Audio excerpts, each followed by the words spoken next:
Okay, when you first open Techsoft Designer, this is what you see. This is a default page set to an orthographic grid or an orthogonal grid, and we can change that at any point. If we wanted to make it isometric, we could come over to here to the grid settings and we can right click on it and we could change it over to isometric, and you'll see then that the grid changes totally. We're not going to do that for this time frame. We're actually going to use an orthogonal grid, and 10mm by 10mm should be fine as the size we want to use.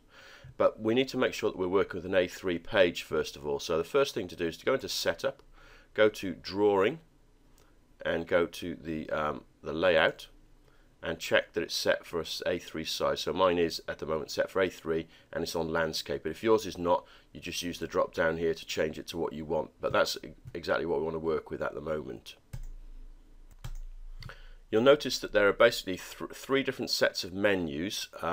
These tools are on the left are the main tools that you're going to be working with, but it's worth noting that for each of these tools, if you actually hold your left mouse button down on them, it opens up a sub menu, and there's actually variations of that tool to choose from, and that's really important when you're trying to work on things later on, and I'll talk more about it. At the top here you've got your basic kind of Windows menu type things where you can do your drop down menus, you can pick tools from here, you can print, save and so on. And things worth noting here is to do with things like line colors and fill colors. So for instance, at the moment the line color is set to black. If I clicked on color, I could choose a different color, and if I wanted a different sort of thickness, I can change that as well by clicking on the line settings. At the moment it's set for a fine line, and it's a normal line. If I wanted to have a dotted line or a center line or something different, I could choose that from here. If I wanted to go for a thickness that's different to the fine, I could come in here and I can reset my sizes myself. I'm not going to do any of that for the moment. And then finally over here on the right hand side, you've got things like your zoom in and zoom out features, switching your grid on and your step lock on and so on, which we're going to be using in a moment. And at the bottom, you'll notice as I move my mouse around, I get different sorts of information showing at the bottom. Now mostly this is to do with things like coordinates and distances. This can be really useful if you want to draw a line on a particular angle, or for a very accurate distance in millimeters or something like that. You can look and see what's going on at the bottom of the screen, and it gives you information. It even says at the moment, draw a single line, so it tells me if I change tools, it'll tell me the things that are going to happen. So these are basically useful prompts that go on while we're actually working.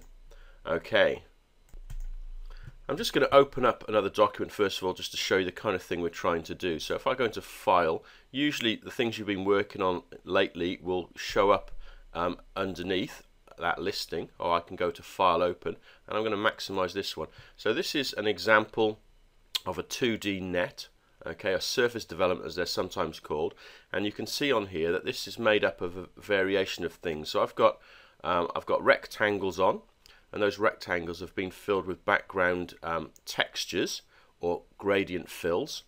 I've got line drawings, so these tabs are just simply line drawings that have been put on there. They're not filled with color or anything, it's just simple black lines to show where those folds and those glue tabs will go.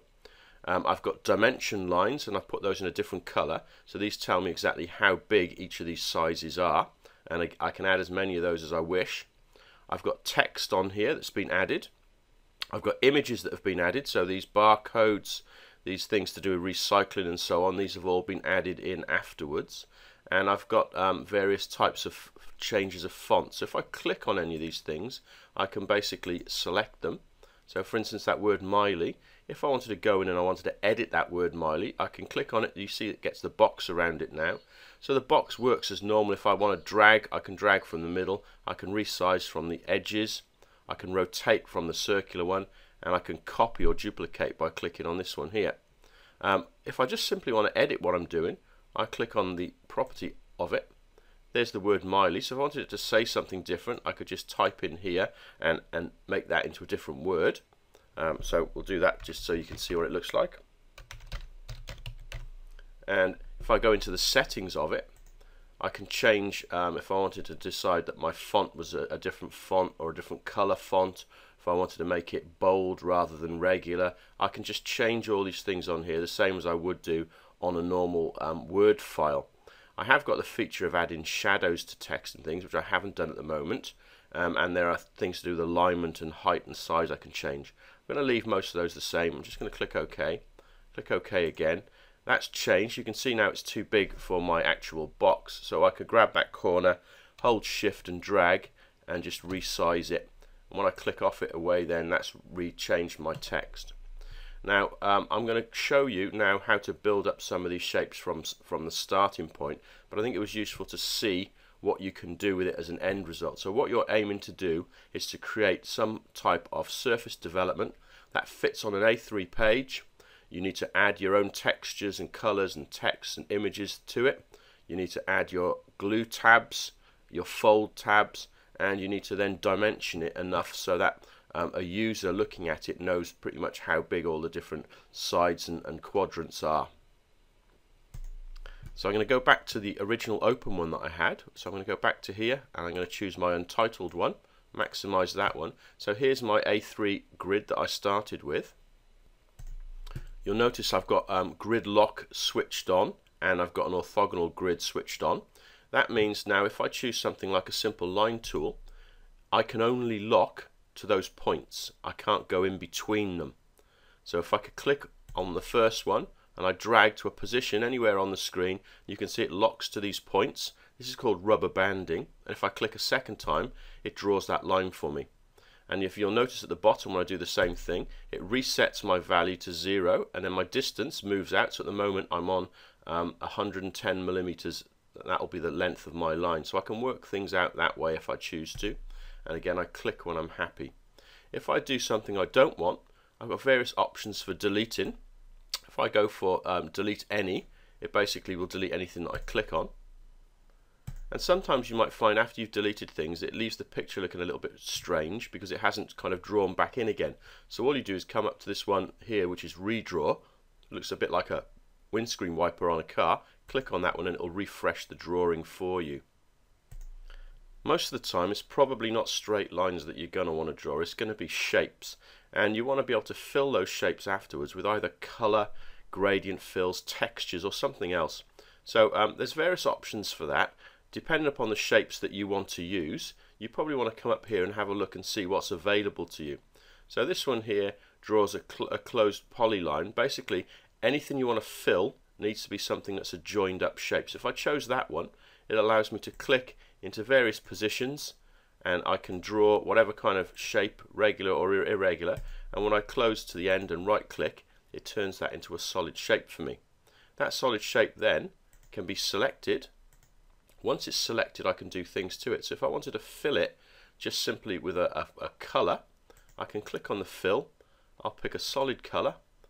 I'll choose a colour. Now there's lots of ways of choosing colours. I'm just going to go for something bright pink now just to show you. We could go into define customs colours and we can change it around and we can add our own custom colours in. But we're going to fill it with that colour. I'm going to apply that and say OK. And you can see that that shape now has been filled with that colour. It doesn't mean that I can't duplicate or do things with this. If I duplicate it, I get another version of it, which I can move to another position. I can actually resize it in the same way that I do with anything else by shift and dragging on the corners. I could rotate that image if I chose to a different position. I can even go back into it and I can change those properties of it. So the fill color and so on. The line color around the outside is black. So it's worth noting sometimes you might need the line color and the fill color to be exactly the same so that you don't see an edge on there. But if I wanted this to be a different fill color, I could change that color to something else and I can go back in and say OK, and you'll notice that now that's changed again to the new color. Another useful one for creating shapes to fill, if we come up to the shapes menu, hold down and go along, and I find this one here, drawing a parallelogram, is a very useful one.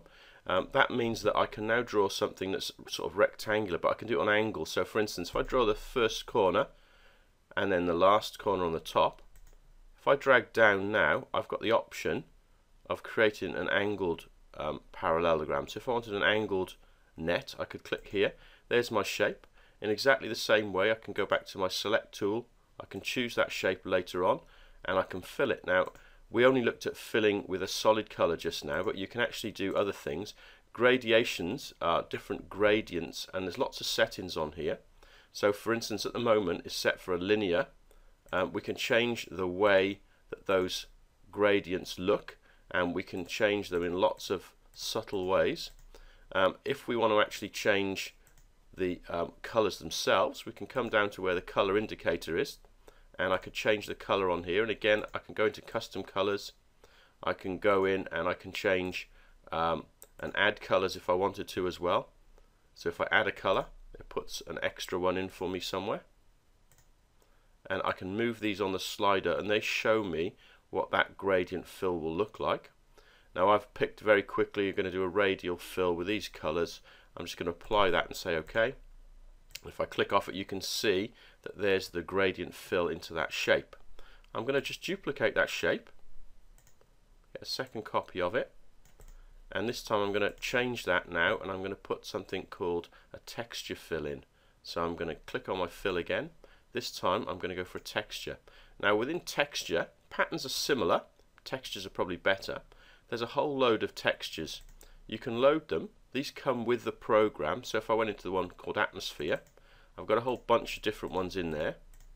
So I could choose whichever one I like. I wanted it to be looking like sky. I can open that up, click OK, and now I've got a sky fill within that shape. There are also another option of bringing your own ones. So if you go onto Google and you search for a particular type of texture, I'm going to show you one I've got here that's on the desktop.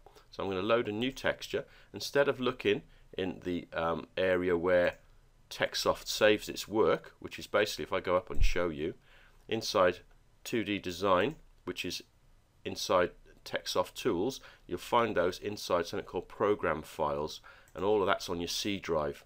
So if you were trying to find these yourself, you go into C drive, program files, you go into the Techsoft folder. Inside Techsoft you find this one, and these are where all the files are kept. However, I've got one on my desktop. It's just called green texture, and all I did was I looked for this one on the search for it on Google in images, and I can bring my own version in. So you can create any texture from anything. It's up to you. Adding text is easy. We go for the one that says ABC. Click on ABC. It's asking you where you want to position. Now at this point, if you want to position things a bit more freely, you might want to turn your grid lock off, and maybe we'll even zoom in a little bit so we can see in a bit more detail what something's going to look like. So I'm going to position myself, and I'm going to choose my text tool, and I'm going to go in the center here. I'm going to type something in, and I'm going to choose some settings for that thing. So if I wanted it to be a different type of font, I can choose a different font. I can choose my height in here. I can adjust it on screen, and I can change my colors. So I'm going to make this into a bright green, and I'm going to do the same for the fill of it and for the line of it, so it looks more even, and I'm going to say OK. Now there's my text. If I decided that that was too big or too small, I can click on it. I can reposition it by grabbing the middle, and if I wanted to, I can, while that's still selected, I can use my arrow keys to nudge up and down and left and right until I'm happy with the position, and then press enter to fix it in that position. And you'll notice that it's possible to rotate your text by grabbing here and moving it around.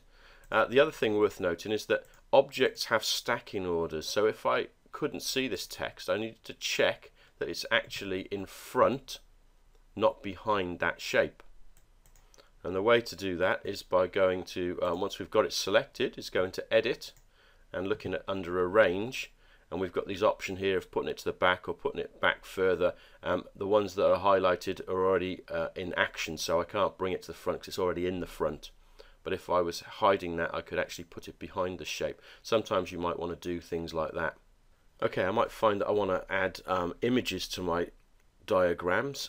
Usually they're best as JPEG images, and I'm going to bring one in now to show you. So I've got a barcode. I'm going to go to File and Import. I just need to tell it where to look, so I'm put mine on the desktop. There it is, called barcode. If I see a preview showing, providing the tick's on preview, then it means that it'll work. If I don't see something in the preview, it might mean that the type of file you're working with is not a good one for Techsoft Designer. So JPEG you should be fine with. I'm going to click open. and it's going to basically give me some information here. It doesn't really matter what you've got ticked in here because you can arrange it afterwards. So I'm just going to say OK. There's my barcode. It's probably bigger than I need it to be, so what I can do is I can grab the corner again, I can shift drag to resize it, and then place my barcode where I need it to go. Once I've clicked off it, there's my barcode left. Okay, we're going to look at dimensioning next, how we can actually dimension various shapes. Probably if you've drawn with a grid on, you probably want to switch the grid on before you start putting down your first points.